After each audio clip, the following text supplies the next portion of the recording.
Hello, this is Donna Reiners. Jen.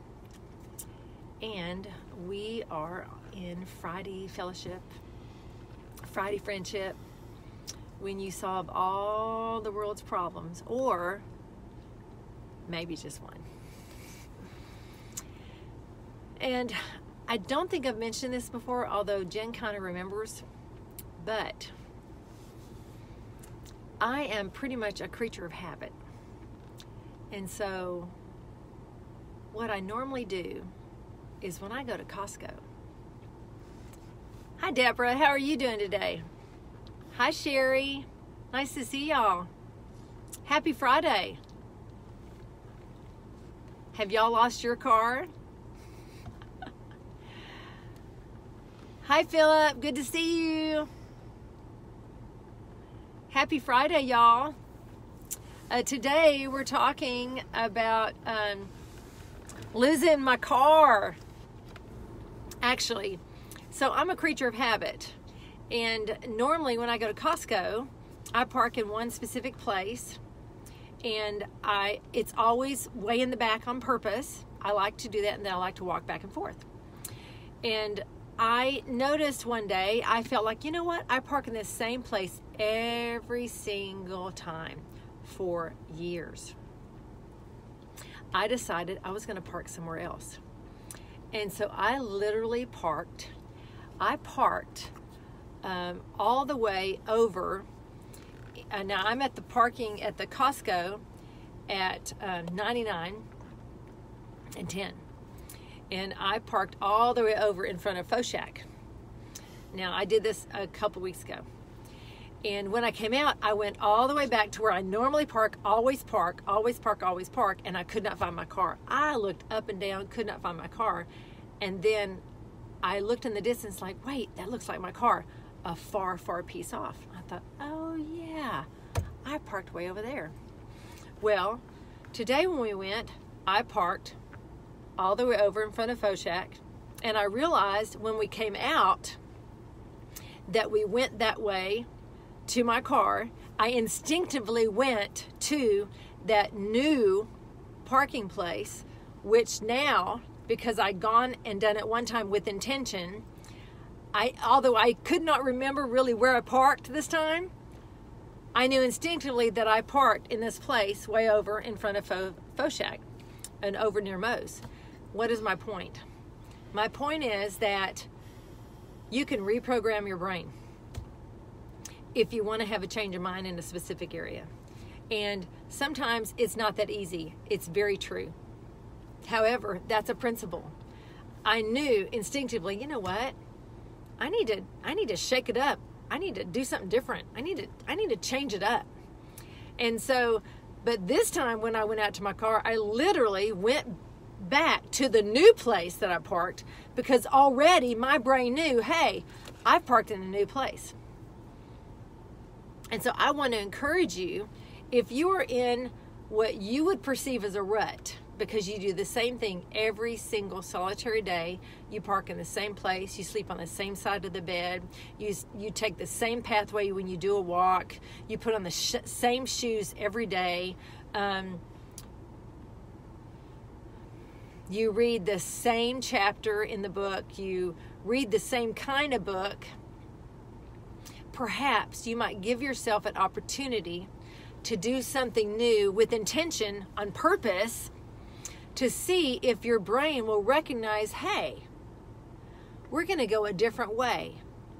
Because you can bring in a new thought in an area where you have made solid decisions, this is the only way.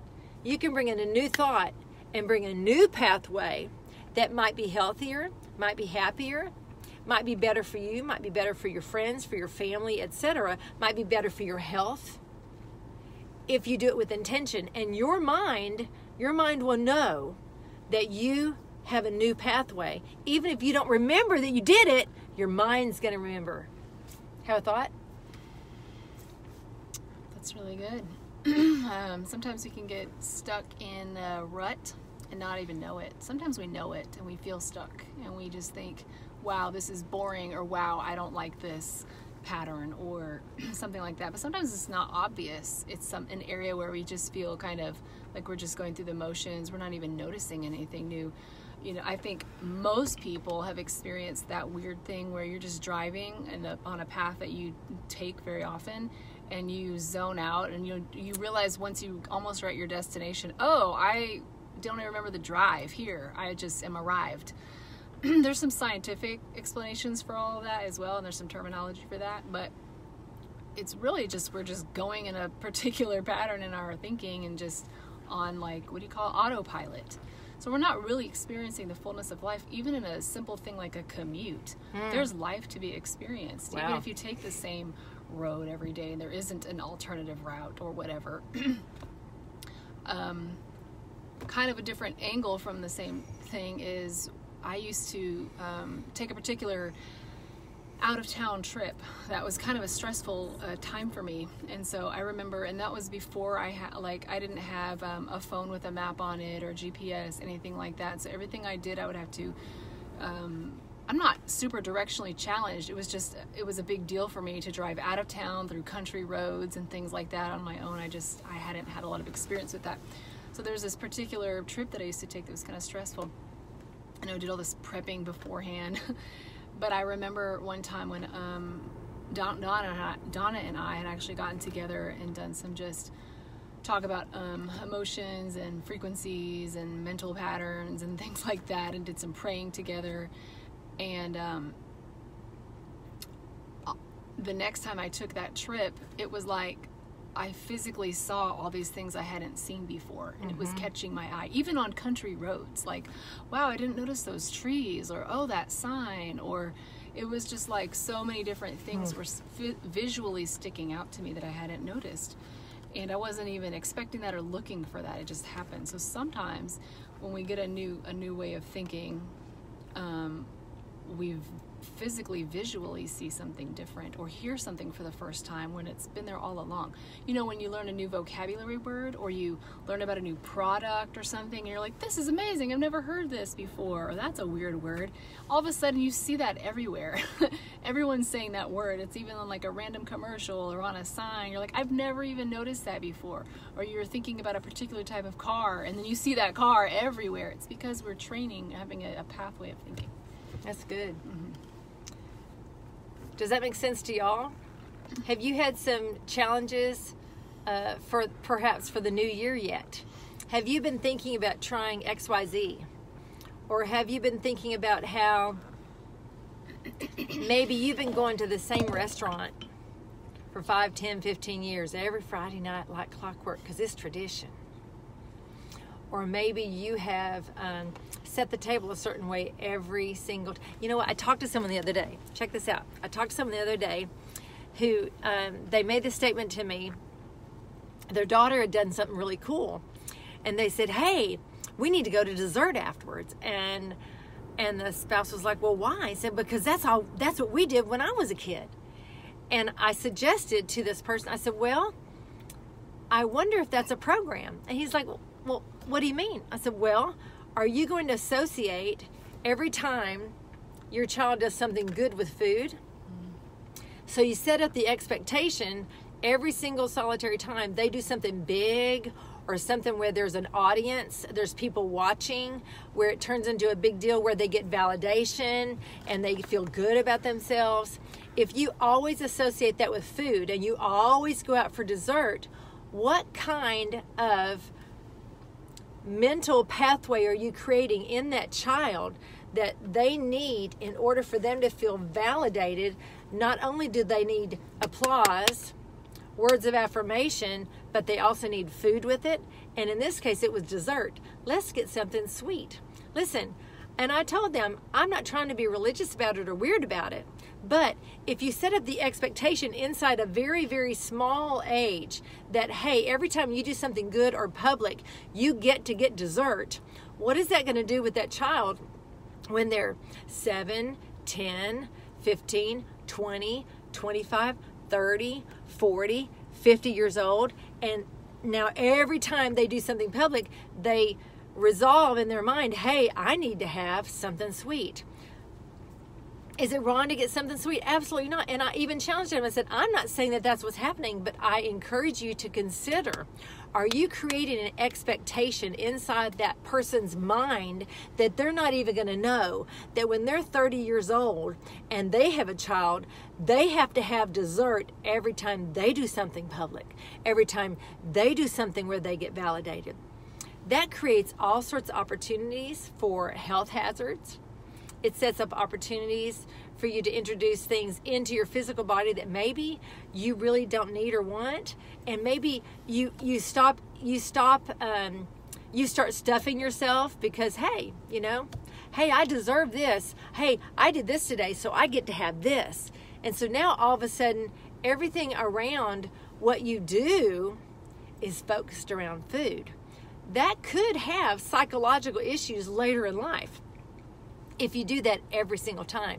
And if you get a kid in ballet, you get a kid singing, you get a kid in some kind of sports routine where they're doing it all the time, then year after year after year, you're creating a program in that child's mind, that teenager's mind, that, hey, when they get to be an adult, no matter what you do, you need to get dessert. Hallelujah. You got a thought? And that can translate also not just to dessert, although yes, because physical health problems, and I've known many people who dealt with food-related issues, and it stemmed from things like that. But it's also even broader, just the concept of I have to get a reward. And then if I don't do well, I don't deserve any kind of good. And so it starts developing a performance mentality without even realizing it. It's like conditioning in psychology world. There's different types of conditioning, and that's one where it's like you every time you do this, you get this. This is the consequence or the reward. And so it builds these underlying belief systems of when I think I succeed at something, or when someone seems to approve of me, then I get a reward. And when it doesn't seem like they're approving of me, then boo on me. And it's almost like it can produce a belief system of lies about our own identity. It's one thing to want to do something well or to get someone's approval, like at work or something like that. But if you don't have it, it shouldn't shake you to your core, or it shouldn't make you feel like you are less of a person. So it can even develop things like that, expecting a reward or expecting a lack of reward. So those of you who just joined, what we're talking about is what happens when, from a young age, you are set up with a reward system. When you get validated publicly, or let's say you're in a school play, or you're an actress, or you're a model, or you're on the sports team, and you're doing something continually where you get public attention, or even family attention, you're a singer, whatever, that as you do this year after year after year, if every single time you do that, your family takes you out for dessert. We're going to go out to dessert. You did so good. If that sets into you, like she was saying, it conditions you to expect some kind of reward. So let's say you're 30, you're on your own, and you've done something awesome, but nobody rewards you. Let's say you have a friend or some friends, and they don't reward you when you do good. They're like, hey, you did good, and then you go home, and you're like, inside you're like, wow, nobody loves me.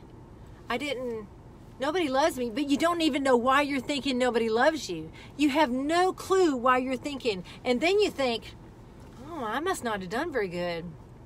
Man, I did a horrible job. I hate it when I do bad. I don't like to be bad. I don't want to do bad. I'm not doing that again. Oh no. Or you wait, next time I'll do better. Then they'll like what I do. And you set that up.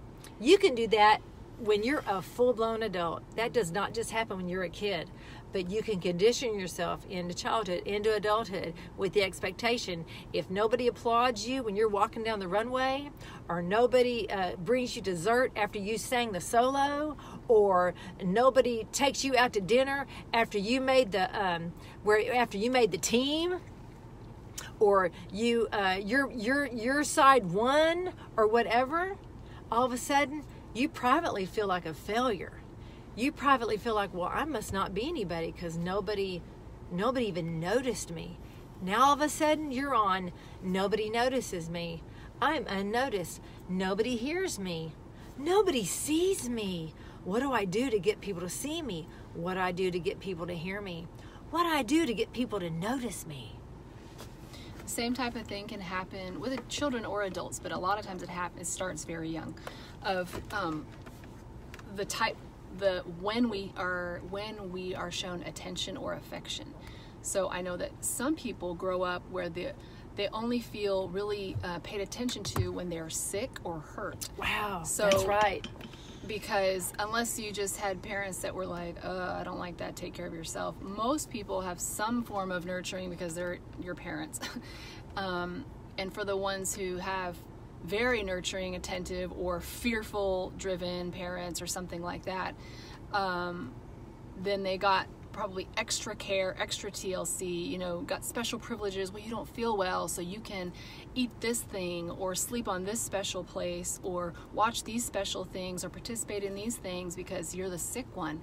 And it's like all the attention goes to the person. You get to miss school or not do that project or not do the homework because you're tired or whatever. And so that can translate in adult. I'm not saying don't nurture your children. Oh my gosh. I love nurturing and I love being nurtured. But there is a line. And so when those people get older, if they haven't had that in a healthy way, it can turn into, no one's going to pay attention to me unless I have drama around me, unless I'm sick or unless I have an issue and I need help right away. And then it's like, if I'm not making a scene or if I'm not depressed and, or something like that, then no one's going to care. No one's going to reach out to me. No one's going to want to be around me. No one's going to show me love. And affection can be tied to that as well, with a reward system. Maybe it's not dessert or a promotion or something. Maybe it's literal hugs and kisses and high fives and cuddles and, hanging out, that kind of thing. We all have different personalities, and some of us like touch more than others. That's all fine and good, but everybody needs some form of physical affection shown to them at some point when they're young, because that is the human touch. I mean, there's umpteen gazillion studies on this. Human touch is very powerful. God has given us that as a form of connection, and it's a way that He is touching people through us. So and not just when you're young. Listen, yes. Whether you're young or whether you're elderly, there from babies, there have been studies where, and I don't remember what it was, and I'm just going to make it real simple. All these children, all these babies in a NICU place, and in my brain, I think this is actually in another country, but those children were not touched. Those children were not hugged. Those children were not picked up. And so because of that, those children went cross-eyed because there was nothing there for that child to focus on, for that child. Because, there's a reason you get picked up. You get to focus on that person. You go, hi, how are you? What you doing? And those kind of things. Now translate that to when you're elderly and you can no longer contribute the way you used to contribute. So you don't get noticed the way you used to get noticed. You don't feel loved because you're not touched anymore. Because now you're older, maybe your faculties don't work as well. And so maybe you smell a little bit, or maybe you can't hear, and so on. And in that place, you get untouched. In that place, you get unheard. In that place, you get unnoticed. And also, listen, I have worked some with the elderly, not a lot, but I've worked quite a bit, actually, with the elderly. And I have noticed that the only time that usually that people get touched in a personal care home or in a nursing home type situation, it is when they are being cleaned. It is when they're being cleaned. And I have witnessed, in many cases, I have witnessed caregiving people hurry with these old, very rough towels because they're cheap. Towels because they're cheap, right? And in that place, those towels are rough and they're hurting that person because they're trying to hurry up and get them cleaned up so they can go on to the next person. But the elderly and the young are just the same. Whether you're very young or very old, you still need to be noticed. You still need to be touched in a kind way. And it helps desperately for that person to feel like they have value and they have worth, right? And yeah, go ahead. Yeah. So just all ages throughout life, starting, childhood through adulthood is I was just making the connection with affection and the power of touch. And because what we were talking about is making a new pathway. And so these things that we can get conditioned with from early on that last through our life, or even as an adult and older, that it's forming a new thought pathway, basically. And actually, to continue with the elderly part, since we covered the young already, let's say you have someone that's very active, and then later in life they lose their activity, so they aren't noticed anymore, etc. Guess what happens with them? Is they start building a new pathway of, I'm unnoticed, I'm unheard, I'm unseen, I have no value, therefore I just should go ahead and die because nobody loves me anyway. It's really not that different from very, very young. Nobody loves me, nobody hears me, nobody wants me, I might as well not be on the planet, I should just die anyway. It's the same type of pathway, whether you're young or whether you're old, or whether you're in between that. It's just taking the moment to acknowledge someone, look them in the eye and say, hello, how are you today? And then take a moment to actually hear what they have to say. And you know what the thing is, with elderly people, you're so afraid they're going to complain. And then you're so afraid you're going to lose your precious time by spending 10 minutes listening to them complain about all the bad things that happened to them that day or what they heard that day or whatever, because you're so busy going on to the next thing that you want to do that you think has more value or you think is more important. This is just the truth. When you're young, you think you got all day long. But when you're older, you realize you've lived longer than you have left. And so then you're just thinking usually just about yourself. And I'm not saying I'm not guilty of it. I'm just saying the older I get, the more aware I am of it. And especially when you're around younger people, many times younger people are so busy on their phones. And let me tell you, not just younger people, older people too. We're so busy on our electronic devices or in front of our electronic devices that we don't even notice that somebody's in the room. And I've done this as well. So I'm not shifting blame here. I'm just saying these are obvious things, but when you're conditioned that the TV is your babysitter, when you grow up with the tablet in your hand at 1, 2, 3, 4, 5 years old, then that's your focus. And I'm just going to go one more step. I don't know if Deborah's still on here. She may not be on here. But Deborah, if you're still on here, you confirm this or not, will you? She has a master's in psychology and she's a counselor.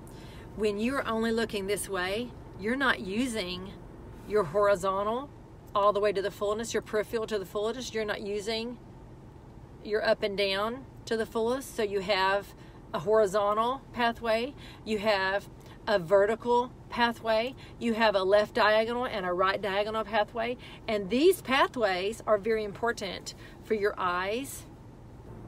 Look at that, for your eyes to operate in, so that your brain works correctly. It's all connected to your brain. You have anything to say?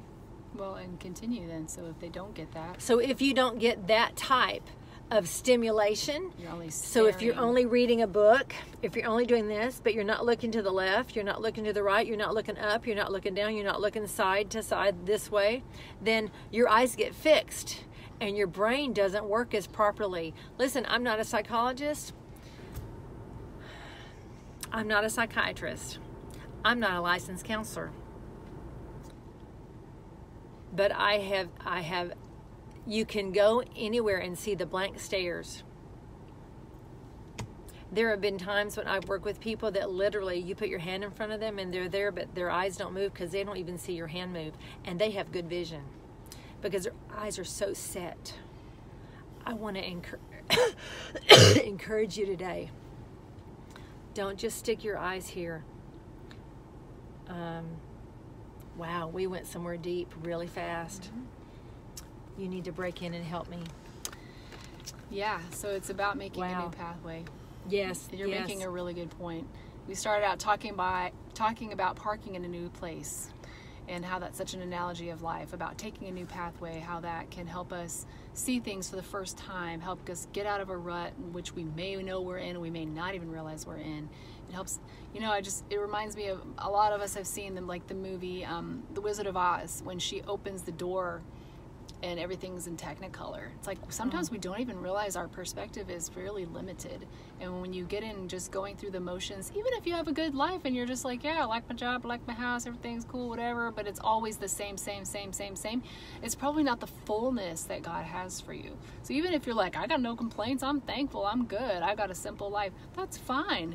But why not just take a new route one day? Maybe there's a new connection you can make along the way, or see a new beautiful building or a beautiful tree, or, you know, enjoy the scenery, if nothing else. I have a thought. Or watch a different type of a show if you're going to watch a show, or try a different type of a book, or try a different type of meal. No, that's good. Just break it up and see what happens. You never know, you might discover like your new favorite food. Yeah, no, you're right. I thought about, because we went so deep so fast, I'm like, why did I go so deep? This is why. When I was a kid, you did not disturb my dad when he was reading the newspaper. Now, nowadays we have our electronics, right? But when I was a kid, you know, you had the roundy round phone. There's some kids that don't even know what that is. And we had the long cord in it. We had a long cord. And you did not disturb him when he was reading his newspaper. And literally, the newspaper was up like this, so you couldn't even see his face. And the newspaper came out this way, so you didn't even see. It was like from wide to wide, from past her like this. This is how wide a newspaper would open up to, because it was wide. But you didn't disturb him. And so, listen, it's no different than today. I was thinking, why? And my mom, she'd be reading a book all the time, and it was awesome. That's why I had a love for reading for a long time. But relationally, Mom took time to have a relationship with me. But my dad did not. My dad did not have a relationship with me. You did not disturb my dad. You did not get in his way. You did not interrupt him. You certainly did not interrupt the 6 o'clock news. You certainly did not interrupt Lawrence Welk and 60 Minutes, and, you know, all the things we grew up with, my generation, because that was his zone after working a hard day. He was at work by 6. He got home at 5, and then he sat in front of he ate, he sat in front of the TV till 10, and then he went to bed. So at 10 o'clock, then he had the 10 o'clock news, and then he went to bed. And so it's really not that different from today. And I'm not talking about you, whoever said that, I can't tell, but I'm not talking about anyone in particular. I'm saying that in the day and age where we need to have new thoughts, we need to start our new thoughts with ourselves. If we want someone else to think differently about us, we need to think differently about ourselves, and we need to have the opportunity to think differently about the person to the left and the person to the right. And you won't do that if you're only looking this way. And I guess that's where the diagonal thought pathway came in, and the horizontal, which is your peripheral to the left and right, and then going up and down. You're okay, aren't you? I'm sorry. I'm not going to hurt you or hit you or anything. And so in these places, this is where our thoughts are. And whether you're a little bitty kid or you're an older person, you have the same opportunities to look around you and say hello to somebody or have a conversation with someone you've never met before. And people do it in church, people do it in tennis club, people do it in their sports activities. We were just talking about this the other day. I don't remember, and if I did, I wouldn't say it. But we were somewhere, we were talking about how, I remember, but I won't say it. There was a group a friend of mine's in on once a week. And afterwards, they greet you when you get there, but they don't greet you when you leave. And at the end, all the leaders get together, but they kind of don't, they talk to one another, but they don't talk to the participants. And it's a deep place where they go every week. And it's like, that's an opportunity to get to know the people there, but the leaders all know each other, so they just hang out with each other. And maybe that's their only time of fellowship. I get that. But at the same time, if you're called to serve in that position, that's your opportunity to help someone else. have a new thought about themselves by you greeting them and not noticing them, hearing them, and seeing them. No, it makes sense. It's reminded me of in the same vein in my mind, but slightly different thing, but you might relate as well, is some people are really good at sending people, like, have an awesome day, here's your lunch, here's your coat, I love you so much, that kind of vibe. Wow. Or you're going on a trip, hey, like, I'm sending you with all this love and care package, or stuck a little secret note in your suitcase, or all those things, or I'll be thinking of you, I'll be praying for you, things like that. But then when the person comes home, it's like, whatever. Not intentionally, but they're really good at sending. Other people, they don't care if they got to say goodbye. It's like, well, I'll see them when they get back. You know, it's like the opposite. But they're really big on homecoming. Like, oh my gosh, you're here. Like, tell me about everything. And I love you so much. I missed you. I love you.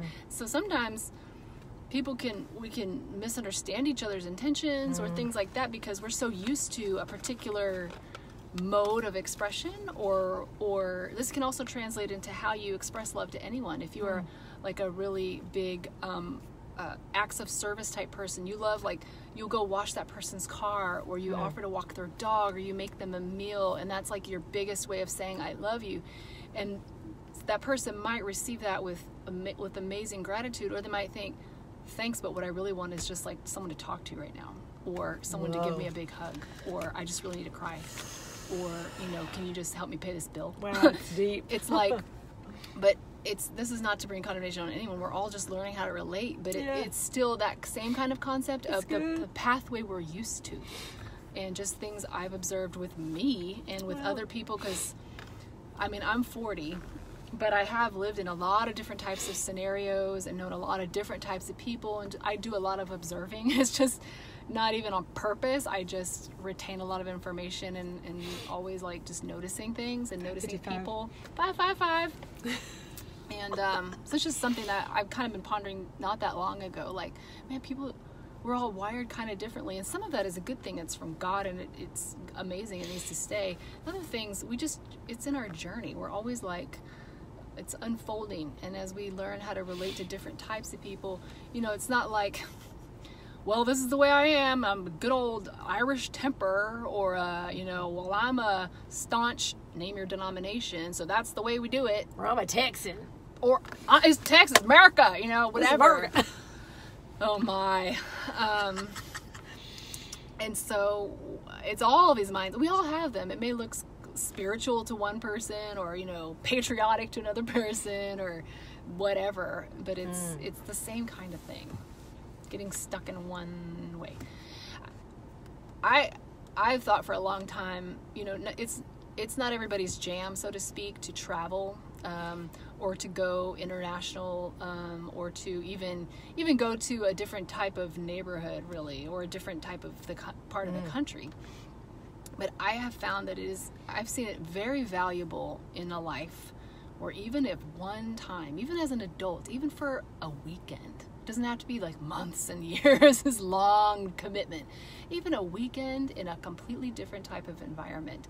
For me, I've seen drastic positive differences in people's lives who spent even 1 week in a different nation. It doesn't mean you have to go live in the desert in a hut somewhere. You can go live in a thriving city in another nation. Whatever it is, it's just get yourself out of the culture that you're so used to. It might mean spending Thanksgiving or another holiday with other people at the table as well. It just brings a different flavor, and it brings maybe a little bit different perspective, and maybe opens your eyes to more of what God might want to speak to you about that. So it's just, they're all learning experiences. Oh my gosh, learning. Listen, okay. New pathways. So Jen is gentle, and she's kind. She doesn't talk over you. She waits her turn, and if her turn gets missed, she sisters go, oh, okay. Well, occasionally I'm like, hey, I was talking. Yeah. Well, actually, we're teaching her that. Anyway, our family is, How you doing? Pass the butter. Oh, I don't know what I was doing yesterday. What were you doing? I don't know. Hey, did you get that thing? I did get that thing. Hey, what were you talking about? I don't know. And we literally can carry 5 different conversations on at one time and pay attention to one another all at one time. I think they call that probably ADHD. Anyway, our family has operated like that. I say our family. That would be Sandy and Betty. Excuse me, and me. And Betty used to be like that back in the day before Betty had some atrophy take place. And now she's just kind and gentle unless you make her mad and then she's in your face. But even then, she's awesome. Anyway, my point is, Jen has brought a different flavor to our family. And we are learning to stop and listen to her because she has something important to say. You know who she reminds you of? Sandy, you're on here. Do you know who Jen reminds me of? Oh my gosh, she reminds me of Mom. Aww. Can you believe? That's like one of the highest compliments you I could just give thought me. of that. That's really I'm sweet. so sorry. Donna loves her mom. I just thought of that. She's just like Mom. She only speaks if she has something to say. Otherwise, she really doesn't. She just observes and she talks. But if she raises her voice and she really wants to say something, that means you best listen, you know? And it just taught me. I'm so sorry. Now I want to keep this clip like forever because that's like the highest compliment she could pretty much give me. That's amazing, Donna. Thank you. You know, so sorry, I enjoy. Side note about me. I won't talk about me a lot, but I enjoy people and I enjoy laughing. I enjoy laughing and I enjoy people and I enjoy. It's empty. Oh my gosh, we have empty Kleenex box. Here's one. And I enjoy she's all of that. Isn't However, I'm not huge on like surfacey nonsense talk. I'm okay with some small talk. I'll talk about the weather. I'll talk about, you know, especially when I'm meeting someone new and meet them where they're at and all of that. But I don't like to stay there very long. I'm about heart connection. She's like deep. So we don't always have to talk about like, you know, the deep mysteries of the existence or anything right off the bat. That's what happens. Go ahead. Anyways, I'm not that extreme. I try to meet people where they're at. But I do prefer to get to know someone, like really know someone, instead of just always keeping small talk. I know that's some people's thing, but that's just not mine. And so it has been frustrating for me and for those of us who have learned that we have a voice and that our voice is important, because I think some of us, and I know there's people out there, I used to feel a little bit more like on the mousy side, or I was called shy a lot and things like that. I'm really not shy.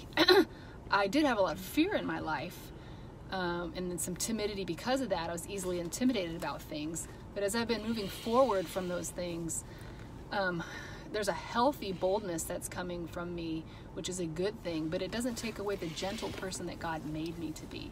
You can be gentle and bold at the same time. There's a difference between mousy and gentle, just like there's a difference between brash and bold. So that's just a new way of thinking about that too. And also there's a difference between confidence and arrogance.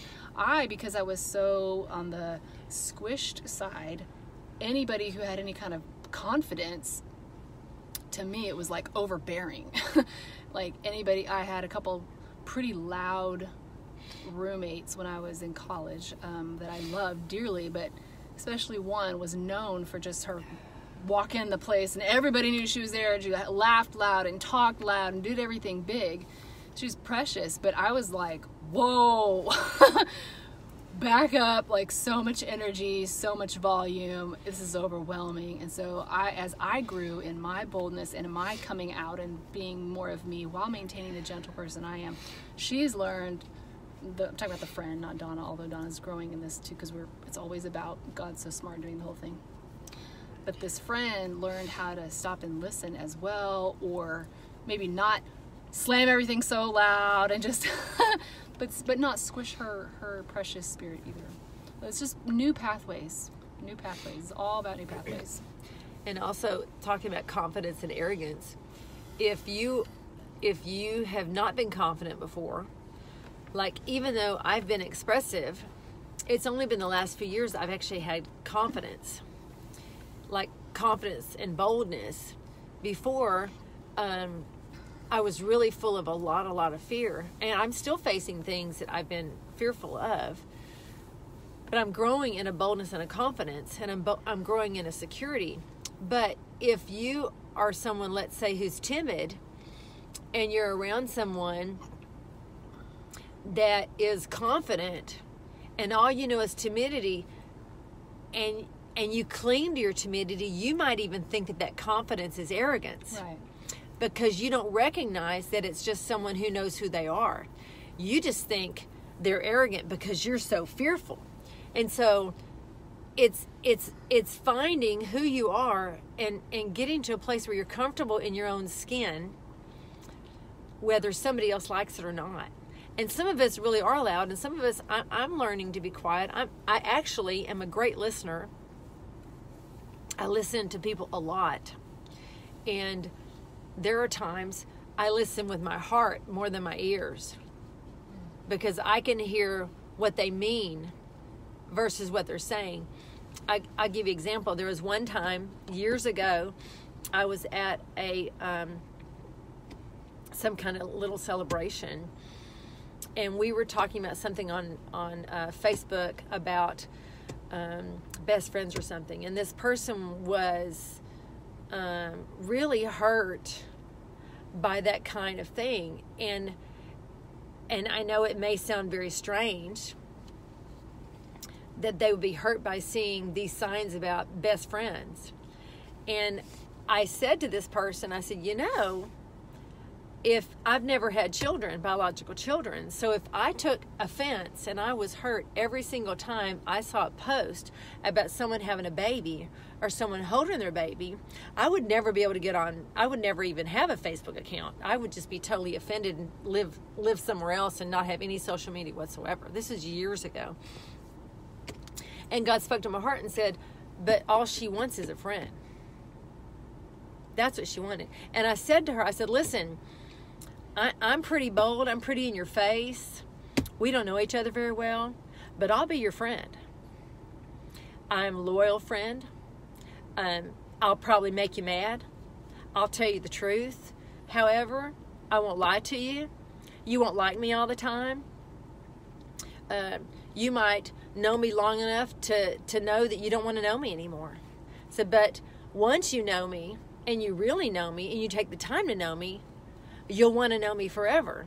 If you'll work through the issues I have, said, I'll help you work through the issues you have, and we can be friends. But you'll have to decide not to be offended by me, because let me tell you something, you'll be offended in 5 minutes by me. And this person looked at me and said, okay, I would like to have a friend, and I would like to have a friend like you. I said, okay, you're on. Now, this person is nothing like me. Nothing at all. But over time, we grew with one another as friends. We're not as close today as we were, but we were close for a pretty long season. And we helped one another, and we received one another and accepted one another right where we were, and accepted the correction that came along with that, because we both could grow from one another's relationship. But I had to hear God. I had to hear his thought in the middle of this person's being offended and weeping and being upset and being hurt by all this stuff. The real truth was, this person just wanted to have a friend that would listen to them and hear them and tell them the truth back. Instead, they didn't have that yet. But I got to be that for a long season. And that gave that person new pathways. It gave me new pathways. And today I'm a different person because of that relationship with that person. It was a long time ago. Yeah, relationships come in all shapes and sizes, but really it just takes 2 yeses. And as long as there's 2 yeses, then a lot can be accomplished. And there's a scripture that says, as iron sharpens iron, that's like a friend. And there's so many things that I think we see, cutesy little signs or journals or pretty little things on Facebook or whatever, and we're like, oh, that's cool. But really, to think about these concepts, it's kind of intense. Iron is really intense. And or think of like only a diamond can cut a diamond, like nothing's harder. And so it can be intense to walk out life with someone, to truly walk out life with someone. Yeah. Donna walks out life with people like probably no one else I've known. I've thought about it in theory. I've read books about maybe somebody that acted like that, or thought somebody maybe in some other, you know, on some pedestal in my mind in some other nation or something like that, and some, I don't know, spiritual person or something acted like that. I don't know, but for me, knowing personally, no. Most of us want to have true community. Most of us want to walk in love, to have long-term relationships and things like that. And some relationships are a season, and that's okay. It doesn't have to be lifelong. It shouldn't end yucky. But, I mean, we should leave each other better people as long as we can. But my point with all of this was, again, going back to the new pathway and walking out life with someone, and how it really just takes 2 yeses. And there will be times of sharpening, and things hurt sometimes. You know, like, sometimes terminology gets a little muddled, but there is a dying that happens. Yes, we died already with Jesus on the cross, etc., if you want to go in that vein. But I'm talking about taking the low road, choosing humility, really listening, putting someone else, not as if they're more important than you, because we're equal in value and importance, but not always being self-serving, self-seeking. What about me? You offended me. I'm upset. I have the needs. I have the issues. You didn't love me the way I want to be loved, etc., etc., etc. All this like self-gazing, rather than, hey, there's 2 people here. I'm also laying this thing aside for now and actually meeting you where you're at. And that doesn't mean extreme of doormat and it's always about you. I'm not talking about pendulum, weird stuff. You know what I'm getting. You know what I'm saying out there. It does take 2 yeses. And, you know, I remember years ago, my sister and I, we used to squabble. And, you know, honestly, back in the day, 20 plus years ago, we would have knockdown dryouts, it seemed like. And when I got married,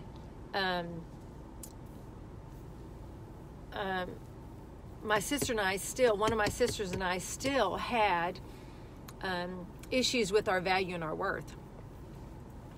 And so there would end up being a loss of temper, and there would end up being a defending oneself or trying to feel like we had value in some way, even though we didn't feel like we had value because of how we grew up.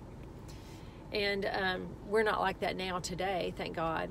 But I remember Craig would always say to me, he'd say, "Your sister's, of course she'll talk to you again."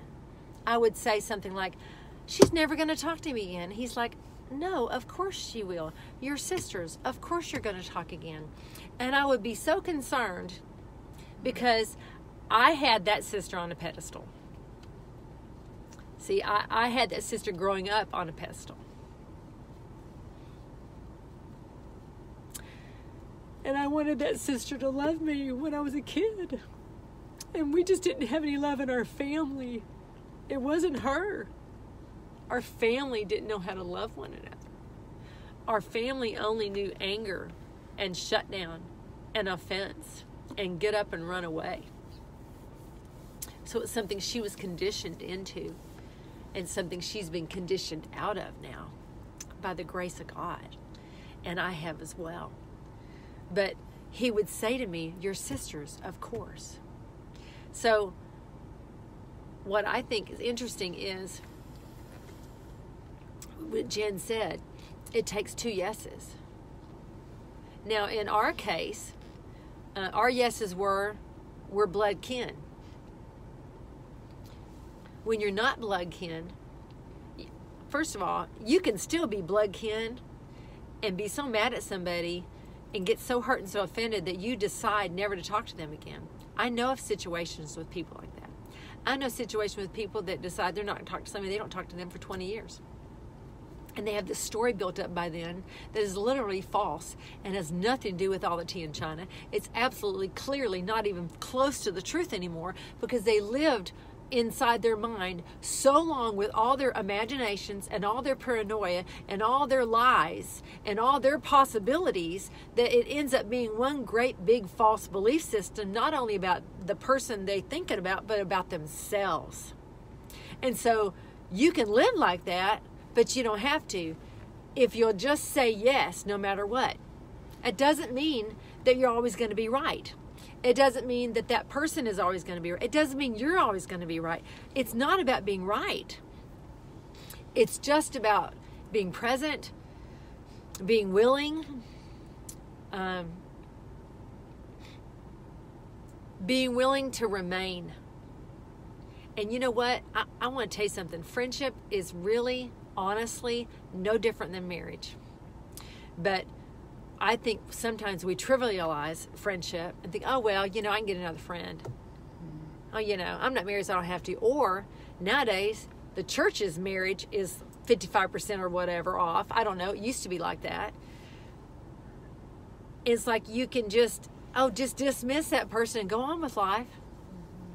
When if we treated friends in the same way, say, you know what? I don't agree with you. I don't even understand you. I don't understand anything about what you're thinking. I don't understand how you grew up. I don't understand how you can think that way, feel that way. But I'm not going to try to change you because I just want to love you. If we can think like that with friends, if we can just decide, you know what? I'm going to be a friend. No matter what they say, no matter what they do, no matter what they think about me, I'm going to remain. I think maybe we wouldn't have so many breakups, not only in marriages, but in families and in friendships. And I have had some people that have walked away from me. I have. And there's a couple of those people that had a program in place where that's what they did all the time, even though they shifted to everybody else around them. You know, when somebody shifts it to somebody else, that it's really that person's problem. So the point is, it just takes yes. It doesn't mean you have to be in each other's face every day. You could go 6 months without talking to each other if that's what happens. But if you can remain yes on the inside no matter what, then you can stay in a relationship with people for a really long time. So to recap, what we began was about parking the car in a different place. Yes. And then the very next time that she parked, she actually parked in that same spot, the new place. And talking about kind of rewiring our thought processes or even our physical actions, taking a different journey, taking a new thought or a new decision, or just a new pathway. So it's like a literal manifestation of a new pathway, which is like your thought pathway. Yeah, whether you're young or whether you're old, you can be conditioned to go in a good pathway or a negative pathway. And you can stop and say, you know what, I want a new pathway. And one of the things that, you sleep on the other side of the bed, go to work a different way, come home a different way, take a walk on a different pathway, take your kid to school a different way, maybe wear a different color on Friday instead of the same color you've worn for the last 10 years. Maybe instead of making soup, make chili. Instead of only having turkey on Thanksgiving, what if you had steak one year? I mean, there's all different ways that you can change your mind to have a new pathway in a place, to break it up a little bit so that you can change and the people around you can change, and so that we can maintain relationship this way and this way and this way and this way. Anyway,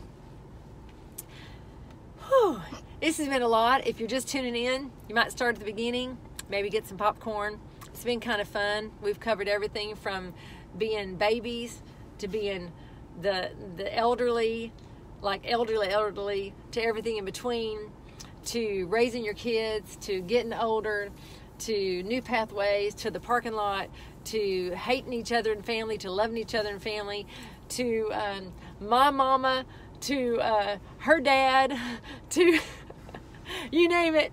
We've covered it because it's our Friday friendship or Friday fellowship where we solve all the world's problems. Or maybe just one. Are you really having popcorn, Laura? Are you having popcorn? She's having rock popcorn. On, Laura. Hey, listen, if you're still on, we're probably going to start doing invitations and have a place where we do this instead of just publicly. So if you watched, I'll try to pay attention to who watched, and I'll give you an invitation if you'd like to be notified when we go live, and then you can be part of things. We love you and we bless you. And God, I've got to pray for the people in this season that are on shutdown or on runaway, which are the same emotion. They're just pendulum swings from one another. God, I pray you would place people around them to love them and receive them so they would understand. They would just understand that person. God, that there would be less go away this season and more stay. I receive you as you are this season. God, help us all have new pathways toward one another, toward ourselves, toward God, toward people we know or don't know.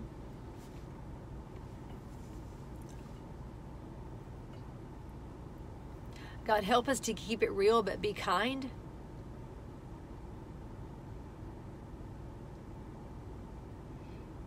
Help us, Lord, renew our minds.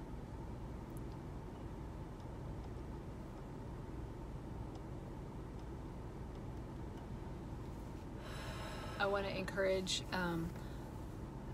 two things came to my mind. One, don't despise small steps. Sometimes taking a new path literally looks like taking one step. And it might be in a direction you've never even considered or you've been afraid of for a long time. But you know that there's life for you in that pathway.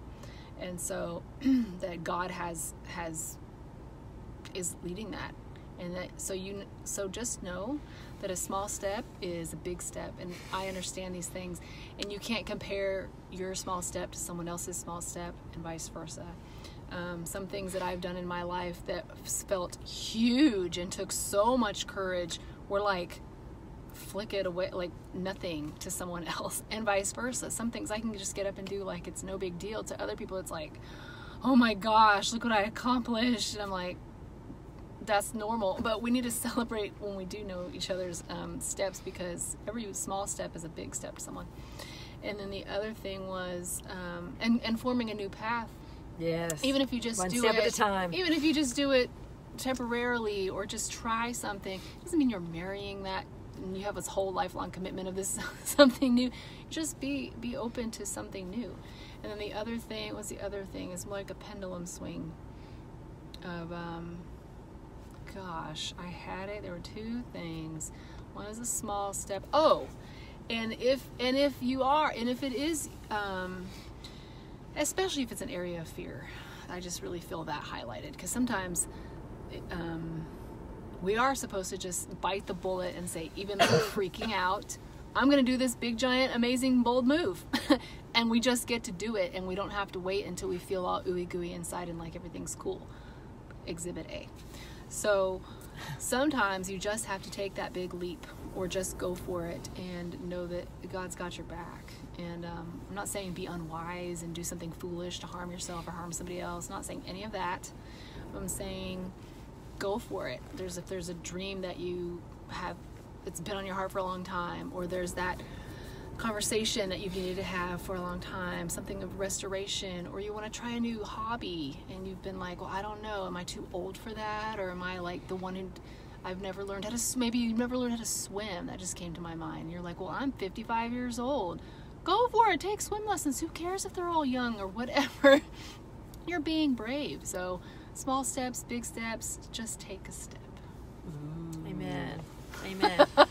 Listen, we do have a devotional page under Love is the New Green and Talking About to God. If you'd like to like those pages and join your greatest partner inside, which is under those, it's a public page.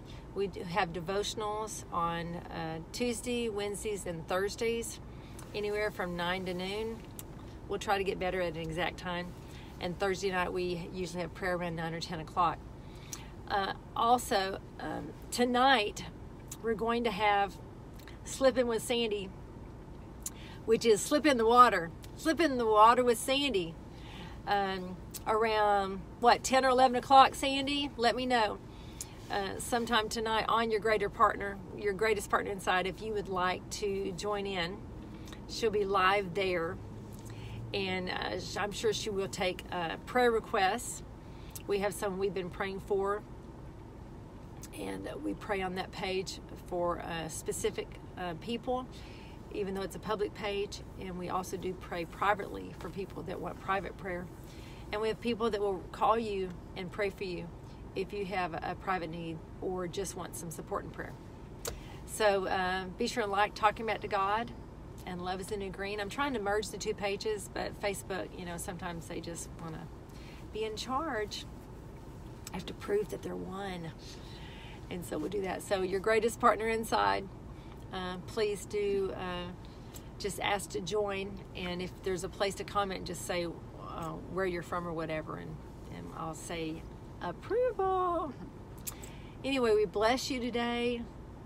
We bless you. We bless you. We bless you. We bless you. We bless you. We bless you. Tuesday, we have Slipping with Sandy in the mornings on your greatest partner inside. Wednesday at 10 a.m., we have Wade In with Wes Tarpley. On Thursdays, we have Jump In with Jen on Thursday mornings. And Friday, we have Friday Friendship, Friday Fellowship. Monday, I usually do an Intentional Monday. So we'll just be getting back with you on all these matters. And we bless you until soon. Bye-bye. Bye.